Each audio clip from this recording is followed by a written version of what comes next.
காஞ்சிபுரம் சாலை. இங்கே பார்த்தீங்கன்னா இந்த உள்ள க்ரஷர் உள்ளேருந்து வர இடம் பார்த்தீங்கன்னா ரொம்ப இதுவாக இருக்குது.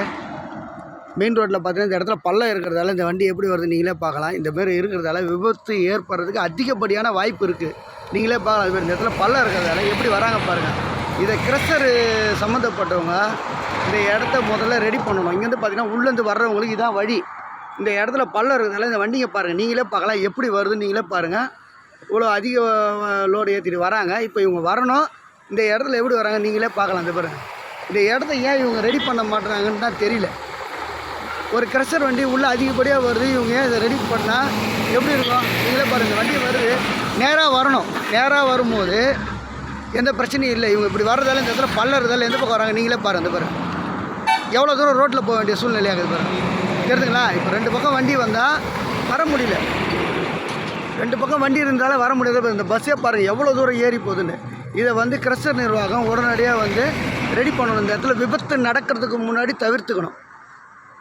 காஞ்சிபுரம் சாலை தேத்திரையில் இருக்குது இந்த இடம். இந்த இடம் வந்து அதிகாரிங்க நேரில் வந்து பார்த்து, இல்லை இந்த க்ரஷர் நிர்வாகமோ யாராவது ஒருத்தர் வந்து இது விபத்து நடக்கிறதுக்கு முன்னாடி தடுத்தா கொஞ்சம் நல்லா இருக்குன்றது தான். அது பிறகு இந்த க்ரஷர் தான் இந்த வழியில் இதை ரெடி பண்ணால் கொஞ்சம் நல்லாயிருக்கும். காஞ்சிபுரம் மெயின் ரோடு, இதில் 2 வண்டி தான் போக முடியும். இதை உடனடியாக இதை சம்மந்தப்பட்டவங்களும் இந்த க்ரஷர் நிர்வாகமோ இதை ரெடி பண்ணால் கொஞ்சம் நல்லாயிருக்கும். அது பாருங்கள், இந்த இடத்துல இந்த பள்ளத்தால் எவ்வளோ தூரம் வண்டி ஏறி போகுது பாருங்கள். விபத்து நடந்து ஒரு உயிர் போகிறதுக்கு முன்னாடி அதை தடுத்தா கொஞ்சம் நல்லா இருக்கும். எப்போவுமே நீங்களே நேரடியாக பார்க்கலாம். பாருங்கள் எவ்வளோ தூரம் இந்த பள்ளத்தால் எவ்வளோ தூரம் போகுது பாருங்கள் வண்டிங்க. வேறு ஒன்றும் பிரச்சனை இல்லை. ரோடு அகலமாக இருக்குது. ஆனால் இந்த பக்கம் வர முடியாது. இந்த பக்கம் வரும்போது பார்த்திங்கன்னா விபத்து நடக்கிறதுக்கு அதிகப்படியான வாய்ப்புகள் இருக்குது. இப்போ பகல் டைமில் வண்டிங்க வர்றது க்ளீனாக தெரியும். ஆனால் நீங்கள் இரவில் வரும்போது பார்த்திங்கன்னா கண்டிப்பாக இந்த இடத்துல பள்ளம் இருக்குது நிச்சயமாக தெரியாது.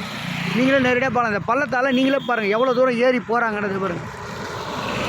இதுதான் உண்மை. இது வந்து காஞ்சிபுரம் சாலை தேத்திரையில் இருக்குது இந்த இடம். இந்த இடம் வந்து க்ரஷர் நிர்வாகம் நேரடியாக இதை மண்ணு கொட்டி இவங்க ஃப்ரீயாக லெஃப்ட்டில் வந்து வர மாதிரி ரெடி பண்ணாங்கன்னா எந்த பிரச்சனையும் இருக்காது. எதுவும் விபத்து நடக்கிறதுக்கு முன்னாடி இதை தவிர்த்துக்கிட்டால் கொஞ்சம் நல்லாயிருக்கும். இது வந்து க்ரஷர் ரோடு. இது வந்து உள்ளே போகிறது நேரம் நீங்களே பார்க்கலாம். இதை நானும் வந்து பல தடவை பார்க்குறேன். ஆனால் இவங்க வந்து ஏன் இதை சரி பண்ண மாட்டாங்கன்னு தான் தெரியல. இதை இவங்க ஜல்லி கொட்டி நல்லா ஊருக்கே ஜல்லி கொடுக்குறாங்க. இவங்க இதை ரெடி பண்ணால் என்னன்றது தான் ஒன்றும் புரியல. நீங்களே பார்க்கலாம் இவ்வளோ அகலமான ரோடு. இந்த அகலமான ரோட்டில் இந்த மாதிரி இருந்தால் ஓரளவுக்கு விபத்து நடக்காது. நீங்களே பார்க்கலாம். இது காஞ்சிபுரம் ரோடு தேத்திரையில். இது வந்து க்ரஷர் நிர்வாகம் உடனடியாக நடவடிக்கை எடுக்கணும். எடுத்தால் விபத்து நடக்கிறதுக்கு முன்னாடி தவிர்க்கலாம். வேறு ஒன்றும் இல்லை.